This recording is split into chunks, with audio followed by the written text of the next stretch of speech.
With the sheer number of superheroes in comic books and beyond, coming up with new and interesting origin stories can be a little difficult and requires some creativity. Today on Top 10 Nerd, I'm Adam Andrews, and this is the top 10 dumbest superhero origin stories that we just can't believe exist. Kicking off the list at number 10 is Ultraboy. This one is interesting, as you'd be totally forgiven for laughing at this character, but then you'd have to say sorry, as you just insulted an incredibly powerful dude. Ultraboy, or as he is known in his civilian guise, Joe Na, possesses many of the same superpowers as Superboy, including superhuman speed, strength, flight, stamina, breath, vision, and invulnerability, which he gained from being swallowed by a massive space energy beast, which is essentially a giant space whale, hence the biblical Jonah name. While he was inside the energy beast's stomach, the radiation inside altered Joe Na to give him superpowers. Now the only issue with Joe Na, and it's a big one, is that he can only use one power at a time. This means that if he wants to fly through space at super speed, he must wear a spacesuit to survive in the cold vacuum,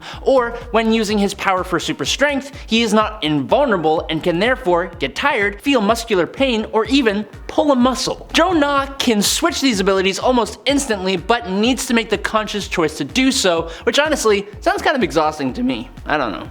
Number 9. Puck. The Alpha Flight member known as Puck was at one point literally just a little person who pushed himself to turn his body into an almost perfect physical specimen, able to lift hundreds of pounds and fight as well as his fellow Alpha Flighters. But this was before his Alpha Flight days. He had tons of adventures and his pretty basic but mysterious backstory added to his likability. But that ain't the dumb part. The dumb part came later on when it was revealed that Puck was actually much older than he seemed and was not actually born as a little person. Apparently, Puck used to be 7 feet tall and was a mercenary and adventurer who was born near the start of the 20th century. As a merc, he was hired to steal the Black Blade of Baghdad, and he totally got it, but then it unleashed an ancient magical being known as Black Razor. In order to defeat the being, Puck sucked him into his own body, becoming immortal in the process, but also losing half of his height and being trapped in the form of a little person. Why couldn't he just be a little person? I don't know. Number 8. Elongated Man. When Ralph Dibny was a tiny little Ralph Dibny, he saw a contortionist at a carnival and he was instantly down to be able to be like that guy. Everyone has their own thing, okay? And for Ralph, his thing was trying to figure out how someone could twist and fold their body into all sorts of shapes like that. Obsessed with learning the secrets of the contortionists for years and years, Ralph figured out that all the contortionists he observed drank the same drink. Now it's not some crazy formula, it's not some kind of tea, but it was actually a popular soft drink known as Gingold. Now Ralph knew for the most part that it was just a coincidence that they all drank the same drink, but that doesn't mean he wasn't gonna bet everything on it. Ralph literally taught himself chemistry, which should be the superpower itself, and he used his newly found chemistry skills to create a super concentrated extract from the fruit that was the basis and heart for Gingold, the Gingo fruit. And what do you know? The super concentrated extract allowed him to make any part of his body stretch to ridiculous degrees. What's that I hear you say? Why yes, this does make no sense. Number 7. Wally West. Between roughly 1950 and 1970, 90% of superhero origin stories involved either chemicals or radiation. That's just how it worked. The Flash, we are all most familiar with, Barry Allen, became the fastest man alive when he was working at his forensics laboratory one night and a freak bolt of lightning struck his rack of chemicals and also Barry himself. In a stroke of luck, instead of completely frying the guy, the electricity from the lightning mixed with the unique and specific collection of chemicals and it gave Barry Allen super speed and access to the Speed Force. Now while that origin may give you some pause, it's a classic origin story and most of us has just come to accept it. Now, 3 years after the Flash debuted, Barry Allen was visited by Wally West, the nephew of Barry's girlfriend, Iris. Wally was a big Flash fan, so Barry took him on a tour of his lab, the very lab where he was struck by lightning. Well, what do you know? A rogue bolt of lightning struck the very same rack of chemicals, all of which were still stored alongside each other,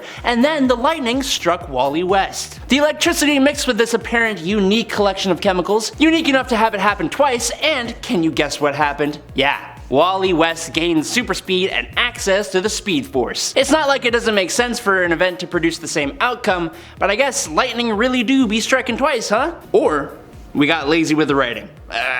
You pick. Number 6. Black Condor. A young Richard Gray, who would go on to become the flying superhero Black Condor, was the only survivor of an attack by Mongolian bandits on him and his archaeologist family. Now, stuck alone and in the wild, the little Richard was taken in by a family of condors, in the same way Mowgli was taken in by wolves and Tarzan was taken in by gorillas. Unfortunately, Richard wasn't a bird. He didn't have the musculature or the feathers or anything really that allows him to take flight like his new family could. But what are millions of years of evolution compared to the human brain and a little bit of practice? Richard spent most of his life studying the birds until he actually managed to teach himself how to just fly. Oh, there was also the exposure to a radioactive meteor, but he truly believed he had taught himself to fly. Once he was discovered by a missionary, Gray headed back home to the United States, where he became the flying adventurer known as the Black Condor. He went back specifically though to save a certain US senator, but when it was too late and he just happened to look exactly like the senator, he decided to abandon the name of Richard Gray and instead took the politician's identity. I think Richard Gray actually just might be insane. Yeah. Number 5. The Flaming Carrot. You would be forgiven for not knowing of the superhero known as the Flaming Carrot. For one, the Flaming Carrot has been published by different publishers from Aardvark Vanaheim, Renegade Press, and Dark Horse until 2005 when he began being published by Image Comics. The other reason is because, look at him! He's utterly ridiculous! His ridiculous look is matched by his equally ridiculous origin though. Essentially, the Flaming Carrot became a superhero after being bet to read thousands of comic books, specifically 5,000 comic books. Somehow, reading 5,000 comic books caused this unknown man to have brain damage, and then he appeared with a giant carrot for a mask, which had apparently an eternal flame on top of it, and he became a crime fighter. That's it. His gear and equipment is pretty equally nuts too. He has a utility belt which contains a yo-yo, a lucky rabbit's foot, laughing gas, magnifying glass, band-aids with little stars and rockets on them, silly putty, a skeleton key, stink bombs, a decoder badge, Pez candy, a magnet, a bubble pipe, super glue, a wishbone, trading cards, invisible ink, sneeze powder, and fizzies. That's his gear, alongside a nuclear-powered pogo stick and flippers that he wears at all times, just in case he has to swim.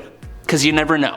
Number 4. Whizzer. Bob Frank and his father Emil were traveling through Africa when they both unfortunately came down with an extremely deadly illness. Needing a transfusion in order to save their lives, Emil made it a mission to find someone who would be willing to help them and to save Bob's life. Apparently, there was absolutely no one who could help them out. But then, to make matters so much more worse, Bob also got bitten by a very deadly cobra. Bob was not having a good go of things here. When that happened, a mongoose then just showed up and it introduced that snake to the afterlife. Of course, this must have been a sign, and Emil had the idea to use the mongoose for the transfusion instead of a human to save his son's life.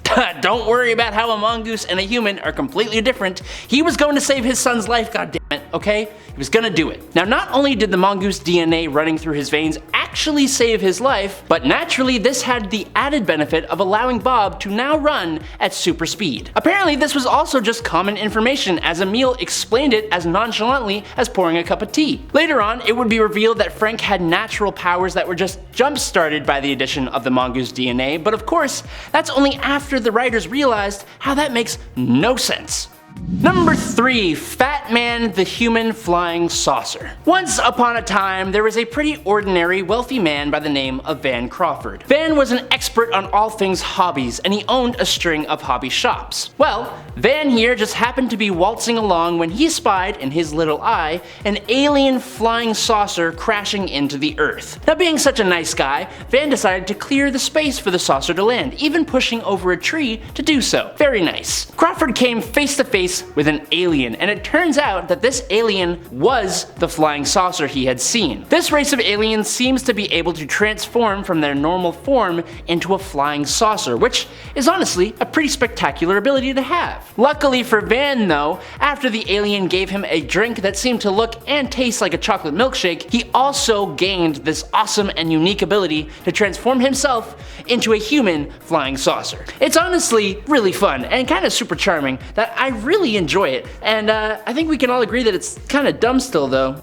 Number 2, SpiderHam. Hailing from a universe where all the Marvel characters are replaced with cartoon character animal versions of themselves, Peter Porker is SpiderHam, a pig. Peter Porker was actually born a spider named Peter, and he lived in the basement lab of May Porker, a scientist who had created the world's first atomic-powered hairdryer. May Porker, using the atomic hairdryer, accidentally irradiated herself, and then she bit Peter the spider, which made him turn into an anthropomorphic pig just like her, only with the relative powers of a spider. In his premiere issue, he would go on to do battle with Hulk Bunny, created when Bruce Bunny was trapped in an arcade cabinet and bombarded with gamma radiation. I wish I was making this all up, I really do, but it's also kind of awesome. SpiderHam has most of the same abilities as 616 Spider-Man, only he has the rather unique ability called Spider Nonsense, which basically allows him to be more and more cartoony the more danger he is in, which is the perfect reason to have the wackiest nonsense happen that will save his piggy hide in some of the most imaginative ways possible. In at number 1, the Red Bee. The Red Bee from DC Comics comes from a time in comic books and the superhero genre when superheroes were really just pulp vigilantes who had some kind of really minor edge over the criminals they would be thwarting. Rick Raleigh was the assistant to the district attorney, and with this look at the criminal justice system, he grew tired of seeing criminals escape justice either through technicalities or because the court system was just too slow. Growing fed up, Rick decided he would create a costumed identity to bring criminals to justice. But as a normal, pretty intelligent guy with a flawless moral compass and a decent right hook, he didn't really have an edge over those he was facing. Enter Michael. Michael was a trained bee, like the insect that Rick would keep in his belt buckle. Rick was a unique kind of bee though. As we know, bees don't survive for too long after they sting someone. Luckily though, Michael had the advantage of being able to sting multiple times. Michael, coupled with Rick's fists and other equipment, would be the bane of villains everywhere, and thus the Red Bee was born. But that's all she wrote. Thanks so much for watching here on Top 10 Nerd. I'm your host, Adam Andrews. I'll catch you all on the flippy flop. Peace out, nerds. Flip flip.